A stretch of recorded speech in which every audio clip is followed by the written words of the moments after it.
शिक्षा सुनावून बदल होणार आहेत का, सुधारणा होणार आहेत का? बघा, तुम्ही जर 2 फटके दिले तर व्यसन सुटणार आहे का? असं तुम्हाला कुठे आढळलेलं आहे का की व्यसन सुटलेलं आहे? म्हणजे एक मी उदाहरण देतो. नरेंद्र महाराज हे तुम्हाला माहिती आहे, ऐकून माहिती असेल नाव. नरेंद्र महाराजांच्या दरबारात मी गेलेलो होतो. म्हणजे दाभोळकर आणि आम्ही एकत्रच काम केलेलं आहे. मी 30 वर्ष अंधश्रद्धा निर्मूलन चळवळीत काम करतो. नरेंद्र महाराज जे नाणेला आहेत त्यांच्या दरबारात मी गेलेलो होतो. त्यांच्यावर पहिली स्टोरी मी लिहून काढली.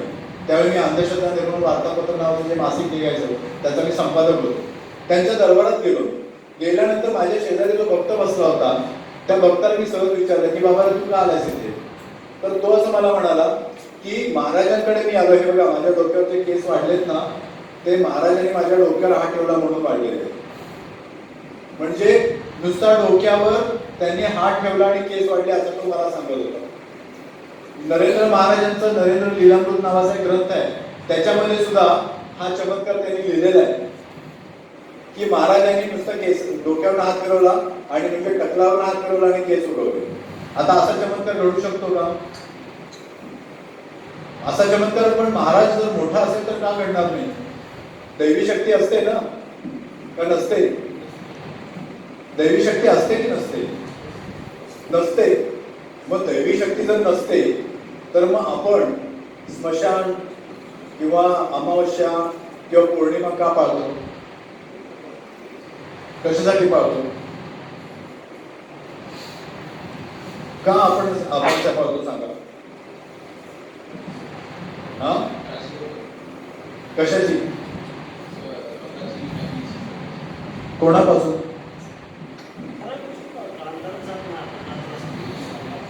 अंधारात जात नाही. पण अमावस्याला अंधारात का नाही जायचं? फक्त साप.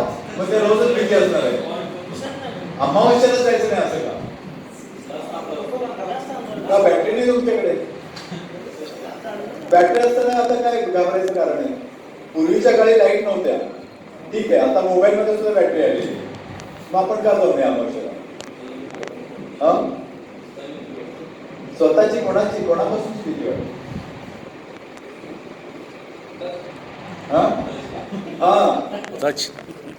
आलो ना आपण तिथे.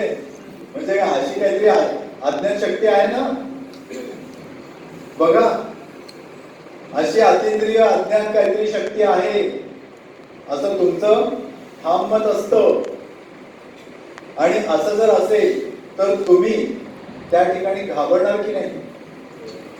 अमावस्येला तुम्ही कुलदैवताला जाऊन किंवा शेतात सुद्धा बांधावर जाऊन तुम्ही नारळ फोडता की नाही? तुम्ही जर फोडलं नाही, गेला नाही तर तुम्हाला भीती वाटते की नाही? का नाही वाटत भीती? वर्षातनं एकदा सत्यनारायण घालता तुम्ही, कशापोटी घालता? हा, भीतीपोटी घालता. म्हणजे काहीतरी चांगलं व्हावं म्हणून, म्हणजे वाईट होऊ नये म्हणून. मग वाईट कोण करणार असतं? हा, दैवी शक्ती. म्हणजे वाईट कोणी तरी दैवी शक्ती करणारी आहे. म्हणजे याचा अर्थ मगाशी मी तोच प्रश्न विचारला की तुम्ही दैवी शक्ती आहे की नाही मानता ते. तुम्ही जर हे कर्मकांड करत असाल तर तुम्ही मानताय. तुम्ही असं हे मानून चालताय की अशी काहीतरी शक्ती आहे. आणि असं जेव्हा मानून चालता तेव्हा भीती तुमच्या मनात आहे की नाही? जर दैवी शक्ती मानता तर भीती आहे. जर दैवी शक्ती मानत नसाल तर तुम्ही निर्भय आहात. विचार करा या गोष्टीचा. कारण आम्ही अंधश्रद्धा निर्मूलन समितीतर्फे अमावस्याच्या सहली काढतो. रात्री 12 ते 3 आम्ही स्मशानात जाऊन बसतो अमावस्याला. आणि त्या ठिकाणी लोकांच्या मनातली ही भीती कमी करण्याचे आम्ही काही कार्यक्रम आखतो. हा, नाही, एकट्याने सुद्धा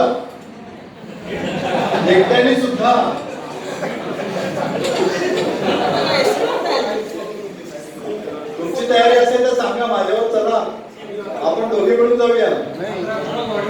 एकट्याने जातात त्यावेळी स्वतःचा मनाची तयारी असते. करेक्ट. आणि तिथं काय होतं काय हे बघण्याची एक इच्छाच पैदा होते, बरोबर. मनानं जातो.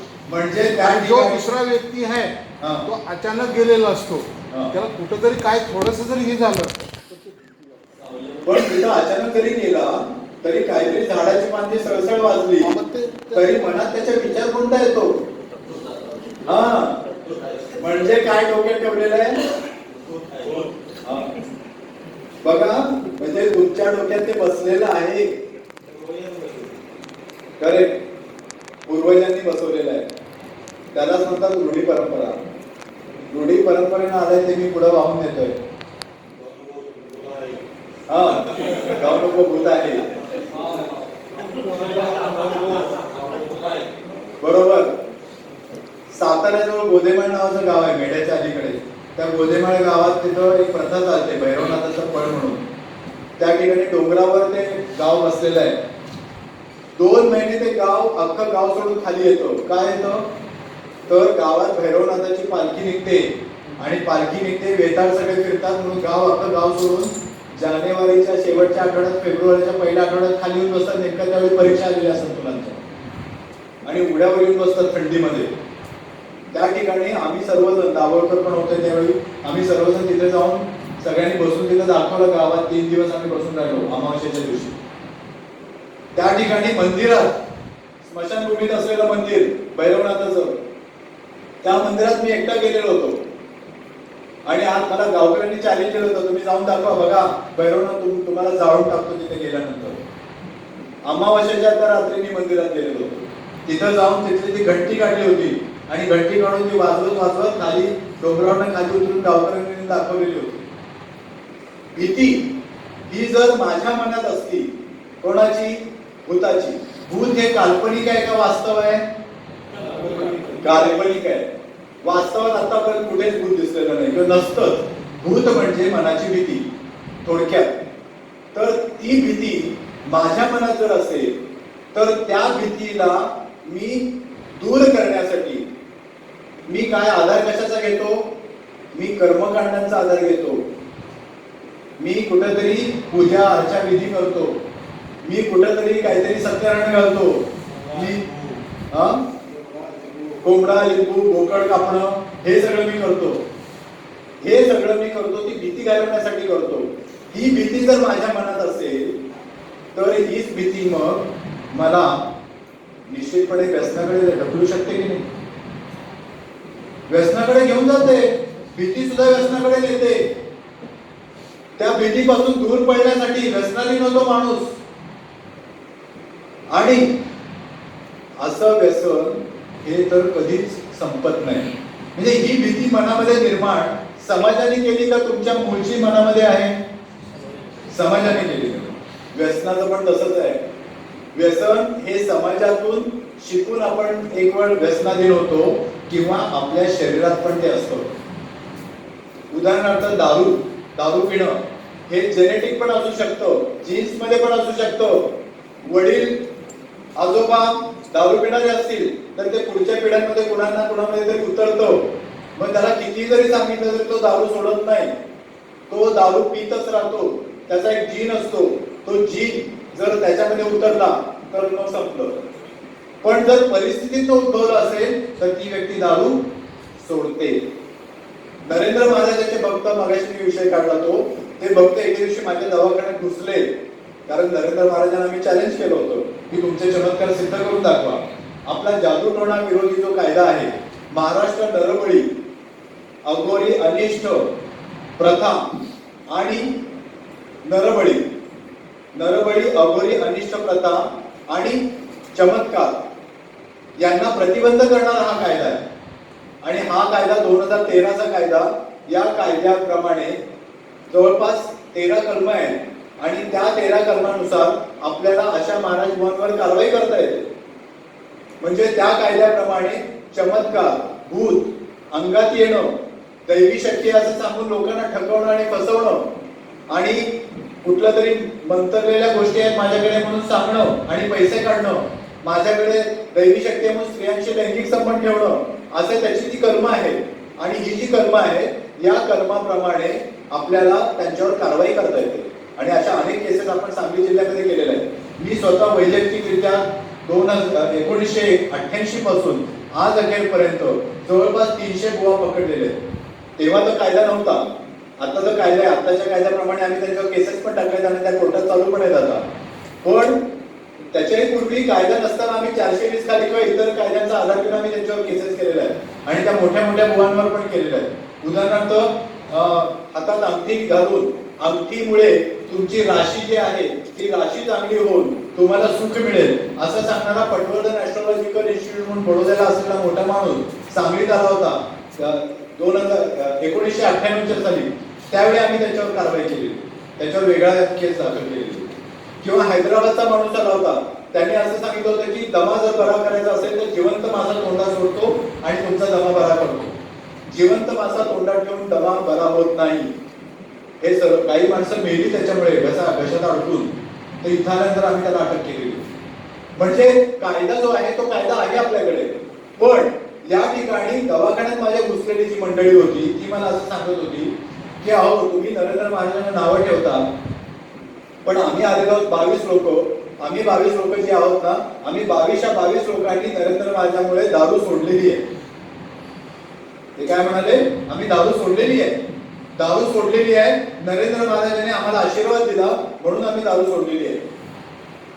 मी त्यांना असं विचारलं की नरेंद्र महाराजांनी तुम्हाला आशीर्वाद दिल्यानंतर दारू सोडलेली असेल तर माझ्याकडे आज इतके पेशंट आहेत की ज्यांची दारू सुटत नाहीये, त्या सगळ्यांना मी गोळा करतो, तुमच्या नरेंद्र महाराजांचा जाहीर सत्कार करतो, त्यांचे आशीर्वाद त्यांना तुम्ही द्या आणि आपण सगळ्यांना दारूमुक्त करूया, व्यसनमुक्त करूया असं मी त्यांना सांगितलं. तुम्ही नरेंद्र महाराजांना जाऊन हे सांगा असं मी सांगितलं. ते गेले, ते परत आले नाही. पण त्यांचं म्हणणं होतं आम्ही दारू सोडली. का सोडली असेल बरं त्यांनी दारू? कोणत्या कारणाने सोडली असेल? मनाचा निश्चय करून त्यांच्या बशी दिली असते. महाराजांच्या शापाच्या भीतीपोटी किंवा एखाद्या आशीर्वाद होईल किंवा तिथून पुढे नको, महाराजांच्या पायावर डोकं रोवले, आता इथून पुढे केलं तर पाप लागेल किंवा अशा भीतीपोटी त्यांनी सोडली. महाराज निमित्त झाले, निमित्त झाले त्या पॉझिटिव्ह क्रियेला निमित्त. म्हणजे पण मग महाराजांचं मान्य करायला कोणी तयारी केली? आपल्या मनाने. करेक्ट, आपलं मन पहिल्यांदा करेक्ट, सुरुवात मनानं केली, हे निर्णय तो आता बंद करणार. तुम्ही जर ठरवलं तर काहीही घडू शकतं. तिथं महाराजाची गरजच नाहीये. हेच तर खरं सूत्र आपण बाळगायला पाहिजे. तुम्ही ठरवलं तर काही घडू शकतं. कुठलाही महाराज, गुरु किंवा काहीतरी एखादा सत्संग याची काही गरज नसते. तुम्ही ठरवलं मी हे करणार, तुम्ही केलं. व्यसनाधीन माणसं हे ठरवू शकत नाहीत, ती परावलंबी असतात. परावलंबित्व, डिपेंडन्स म्हणतो आपण त्याला, हे परावलंबित्व व्यसनाधीन माणसांमध्ये मोठ्या प्रमाणावर असतं. तुमच्यापैकी कोणीतरी एखादा मित्र म्हणत असतो मी आता जरा चाललोय साहेबांकडे, तू पण चल जरा माझ्यावर, असू दे माझ्यावर चल. तो परावलंबित्व आहे. त्याच्यामध्ये तुमच्यावर अवलंबून राहिलेला आहे. तुमच्यावर अवलंबून राहून तो पुढची सगळी कामं करतो. तुम्ही सुद्धा कोणावर तरी कोणावर अवलंबून राहताय. म्हणून व्यसनाधीन माणसांच्यासाठी म्हणून डिपेंडन्स सिंड्रोम असं म्हणतात त्याला. म्हणजे अवलंबून राहणाऱ्या या व्यक्ती असतात आणि त्या सहजत्या बळी पडतात व्यसनाला. म्हणजे त्या कशावर अवलंबून राहतात? दारू, गुटखा, मावा याच्यावर. ताण आला की लगेच सिगरेट बाहेर जाऊन सिगरेट पिऊन येतो. ताण आला की लगेच गुटखा तोंडामध्ये टाकतो. याला डिपेंडन्स म्हणतो आपण. आणि असा परावलंबित्व वाढत गेलं की ती माणूस संपूर्णपणे व्यसनाधीन बनते. आता या ठिकाणी या माणसाने त्या महाराजांचं ऐकलं, याचा अर्थ महाराजांकडे काही दैवी शक्ती आहे का? नाही, महाराजांकडे काही दैवी शक्ती नाही आहे. मग कुठल्याही मांत्रिकाकडे गेला तर तुम्हाला माती खायला जरी दिली आणि तुम्ही खाल्ली तर बरं वाटलं असं तुम्ही म्हणता. एक साधं उदाहरण तुम्हाला मी देतो. मंदिरात तुम्ही जाता, मंदिरात गेल्यानंतर हात जोडता. मंदिरात गेल्यानंतर तुम्हाला पवित्र वाटतं की नाही? वाटतं की नाही? वाटतं. आता मंदिरात गेल्यानंतर तुम्हाला पवित्र वाटतं, पण मंदिरात असं पवित्र काय आहे हो? वातावरण वातावरण शांतता आहे. पण आता तुम्ही जर इथं हॉल तुमचा कृष्णा मॅरेज हॉल आहे, तुम्ही तिथे एकटे जा, तिथं पण शांतताच आहे, पवित्र वाटेल.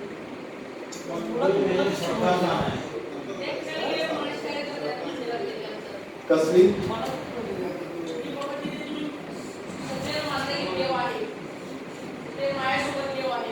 कोणी मानलं? प्रत्यक्ष आहे का? बघा पुन्हा मी इथं तुम्हाला एक विचारतो, कोणी मानलं? तुम्ही मानताय, प्रत्यक्ष आहे का? त्या ठिकाणी नाहीये. म्हणजे उदाहरणार्थ बालाजीला तुम्ही गेला, बालाजीच्या इथं तुम्ही उभं राहिला, त्या ठिकाणी केस बीस वगैरे दान करून येता, त्या ठिकाणी हुंडी जर बघितली, हुंडी बांधलेली असते, दिवसाचं इन्कम त्यांचं 50 ते 60 लाख रुपये, बरोबर. मग ही हुंडी बांधलेली असते, देवाला एक पैशाची गरज असते.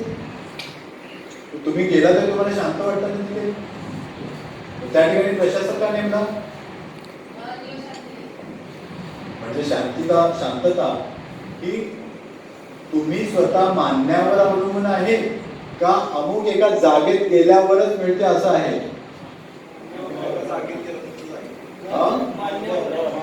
मानण्यावर अवलंबून आहे. आणि ती शांतता तुम्ही कुठेही मिळू शकता. उदाहरणार्थ आमच्यासारख्या डॉक्टरी क्षेत्रामध्ये एखादा सर्जन असेल आणि तो ऑपरेशन करायला उभा राहिला आणि तो खूप त्यामध्ये गुंतून गेला, गुंगून गेला, त्याला शांत वाटेल की नाही? तुम्ही जर एखाद्या केस मध्ये अडकलाय आणि तुम्ही इन्व्हेस्टिगेट करायला लागलाय, तुम्ही खूप गुंतून गेलाय, गुंगून गेलाय, तुम्हाला शांत वाटायला लागेल. शांतता ही कुठेही मिळू शकते. तुम्ही मुंबईत जा, लोकांच्या बाजूला असलेल्या झोपडपट्ट्या आहेत, त्या झोपडपट्ट्यामध्ये ती माणसं एवढा खडखडाट चालू असतो तरी घोरत असतात की नाही? मानसिकता असते, पण परिस्थिती जरी निर्माण केली ती प्रतिकूल आहे, तरी सुद्धा माझ्या मानसिकतेनं काय घेतलं? प्रतिकूल आहे परिस्थिती, खडखडाट असू दे, नाईलाज असला तरी चालेल, पण बाजूच्या झोपडीमधल्या माणसाचा नाईलाज आहे, पण तो जागा राहतो. काय रेल्वेची कटकट, काय रेल्वेची कटकट, त्याला झोपच येत नाही, त्याची झोप उडून गेली का? आणि हा का झोप घोरतोय? एकाच ठिकाणच्या दोन व्यक्ती का?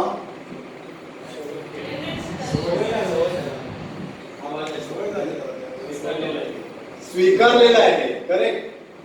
मी स्वीकारलेला आहे की मला काही जरी झालं तरी मी झोपणार आहे.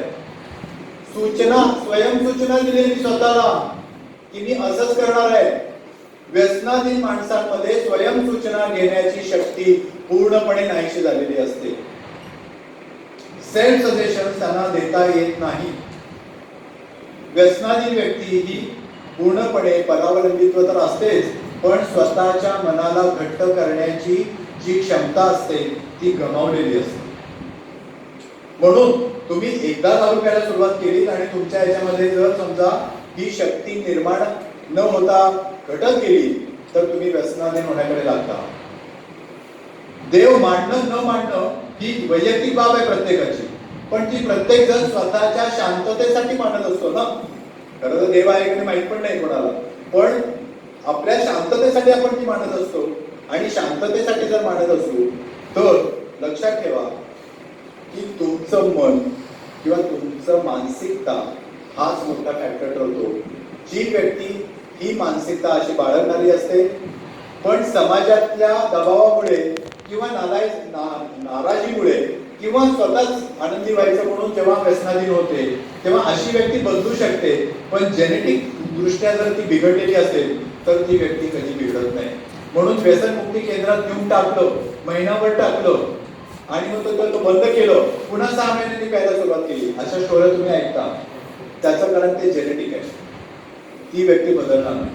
तुम्ही अशा स्टोऱ्या पण ऐकता की व्यसनमुक्ती केंद्रात गेलो, महाराजाकडे गेलो आणि दारू सुटली की आजपर्यंत गेली 40 वर्ष प्यायलो पण नाही, बाटलीला हात पण लावले.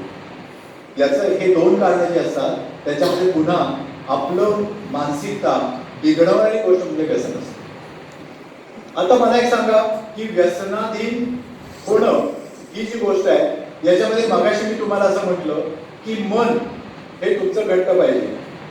तर तुम्हाला मन म्हणजे काय हे सांगता येऊ शकेल का? कशाला मन म्हणायचं? म्हणजे तुम्हा सगळ्यांना मन आहे का तुम्हाला मन नाहीये?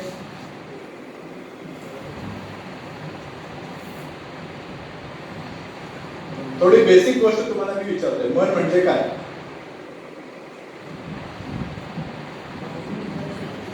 हा?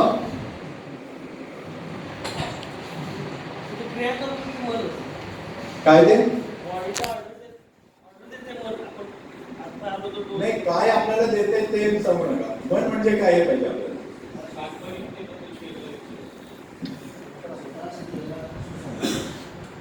नाही, मन काय करतं हे मला नकोय.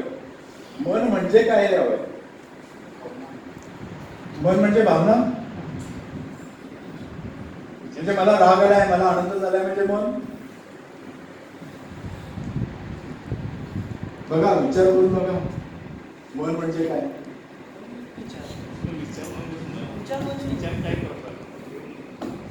विचार म्हणजे मन. म्हणजे मी जर असा विचार केला की मी आता इथे या ठिकाणी भाषण देताना मी अमुक अमुक एक गोष्ट मी आता याच्यामध्ये वापरणार आहे, म्हणजे मी माझं मन व्यक्त करतोय का? तुम्ही जवळ येत आहे, बरोबर आलाय, पण आणखी त्याच्यामध्ये भर घालायची.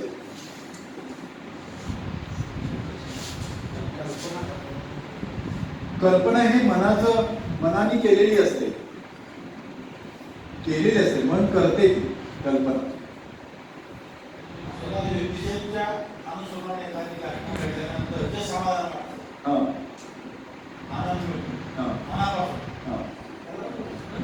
मनामुळे काय वाटतं हे नकोय आपल्याला. मनाचं कार्य नकोय आपल्याला. मन म्हणजे काय असतं? जे आपल्याला वाटतं ते काय, कोण आहे ते, काय आहे, त्याला काय म्हणायचं? मन म्हणजे काय? अदृश्य शक्ती असते.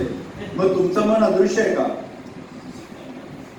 मन दिसत नाही, मग तुम्हाला मन नाही आहे का? मग आहे आणि अदृश्य असं कसं होऊ शकते? आहे पण दिसत नाही, मग का दिसत नाही? का दिसत नाही?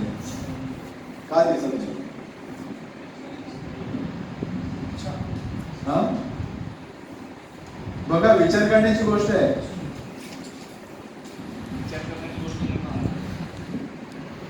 काय करण्याची गोष्ट म्हणजे नकोय मला.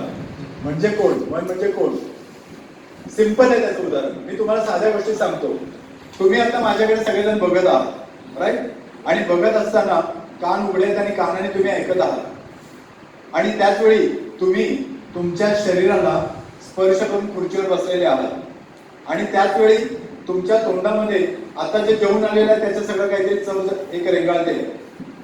ही सर्व पंचेंद्रिय जी आहेत, 5 इंद्रिय आहेत आपली, ती सगळी माझंच बोलणं जे आहे ते काय करते? आतमध्ये तुमच्या ऍब्सॉर्ब करते, खेचून घेते. डोळ्यातून, कानातून जाते कुठे? ते मेंदूला जाते. आणि मेंदूला गेल्यानंतर मी जे बोलतो त्याला तुम्ही लगेच काय करताय? प्रतिक्रिया देताय, बरोबर आहे? मेंदूत गेल्यानंतर तुम्ही प्रतिक्रिया देणं, कुठल्याही बाहेरच्या किंवा शरीरांतर्गत असलेल्या गोष्टीला मेंदूनं दिलेली प्रतिक्रिया म्हणजे मन. मेंदूनं दिलेली प्रतिक्रिया म्हणजे मन. मेंदूचं कार्य म्हणजे मन. मेंदूचं कार्य कोणतं आहे?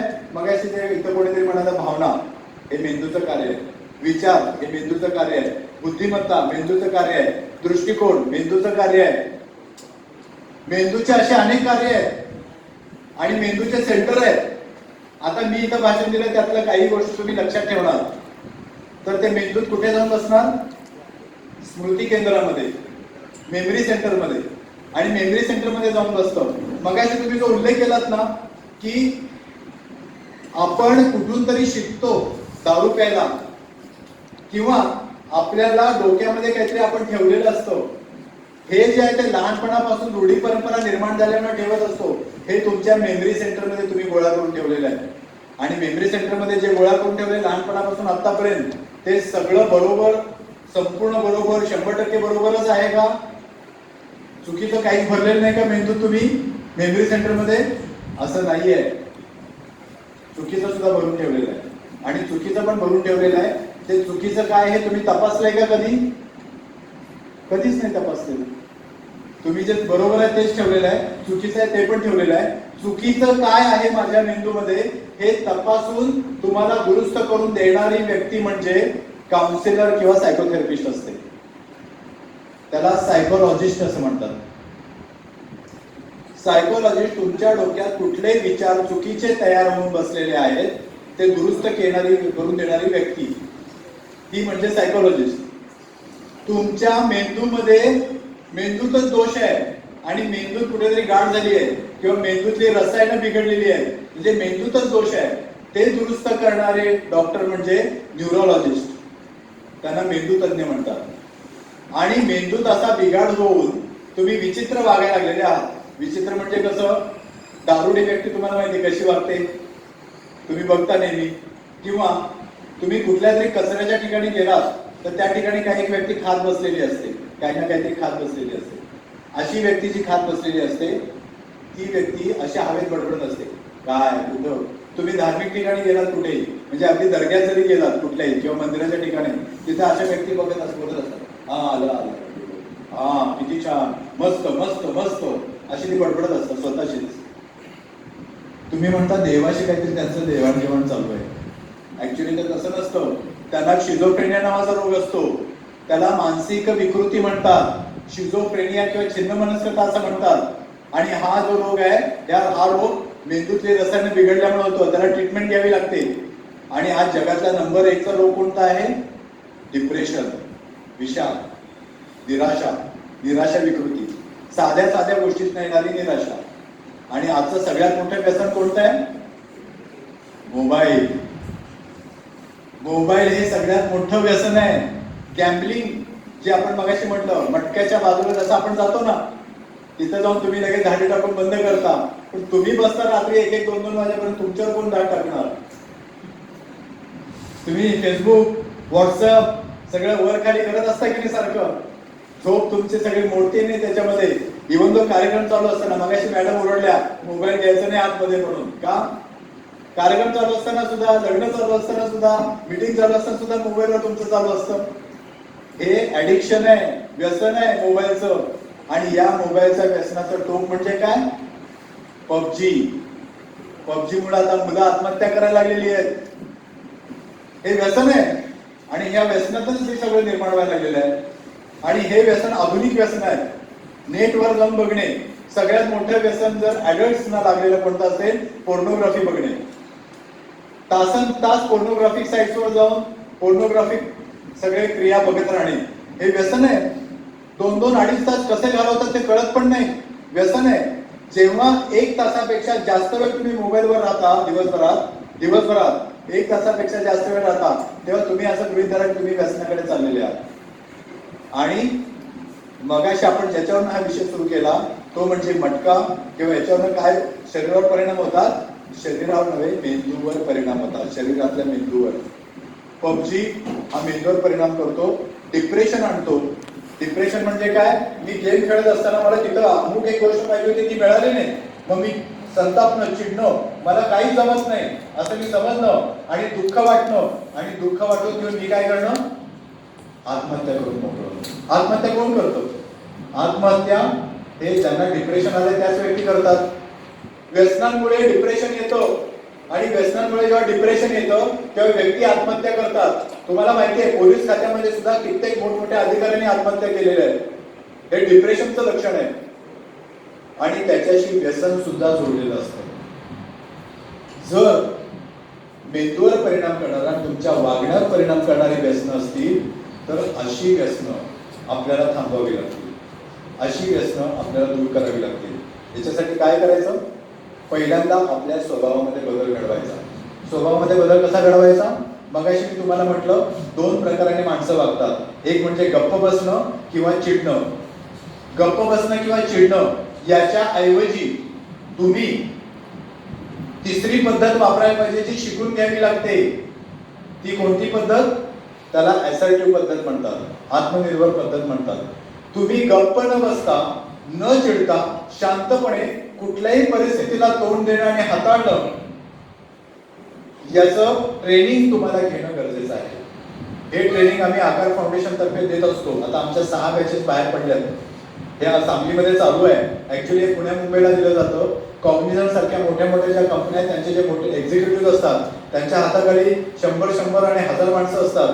त्या एक्झिक्युटिव्हना हे कंपल्सरी केलेलं आहे की हे कौशल्य शिकून घ्या म्हणून, हे ट्रेनिंग शिकून घ्या म्हणून. आणि हे ट्रेनिंग आम्ही शिकवतो. 3 महिन्याचा आमचा इथे एक कोर्स आहे की ज्याच्यामध्ये दर रविवारी फक्त 2 तास आम्ही ते शिकवत असतो. त्याच्यातनं बाहेर पडणाऱ्या व्यक्ती असं सांगतात, म्हणजे हे ट्रेनिंग घेऊन बाहेर पडलेल्या व्यक्ती, की हे आम्हाला जर आयुष्यात अगोदर सुरुवातीच्या वयामध्ये कळलं असतं तर आम्ही आयुष्यभर शांततेने घालवलं असतं. आणि ॲसर्टिव्हनेस स्किल असं त्याला म्हणतात. हे स्किल इतकं महत्त्वाचं आहे की तुमच्या पोलीस खात्यामध्ये तुम्हाला डे टू डे जे ताण निर्माण होतात त्या ताणाचं मॅनेजमेंट करण्यासाठी त्याच्या इतकं सुंदर आणि मस्त टूल कोणतं नाही आहे. ते तुम्हाला शिकून घ्यावं लागतं आणि तुम्हाला अंमलात आणावं लागतं. ते गुरु महाराजांसारखं नाही, हे खा खिशात ठेव म्हणजे सगळं होईल सगळं असं नसतं. ते शिकून घ्यावं लागतं. ट्रेनिंग आहे त्याचं. त्याला वर्तन बदलाचं प्रशिक्षण म्हणतात. आणि हे वर्तन बदलाचं प्रशिक्षण जो सिरियसली पूर्ण करतो तो त्यातनं बाहेर पडतो.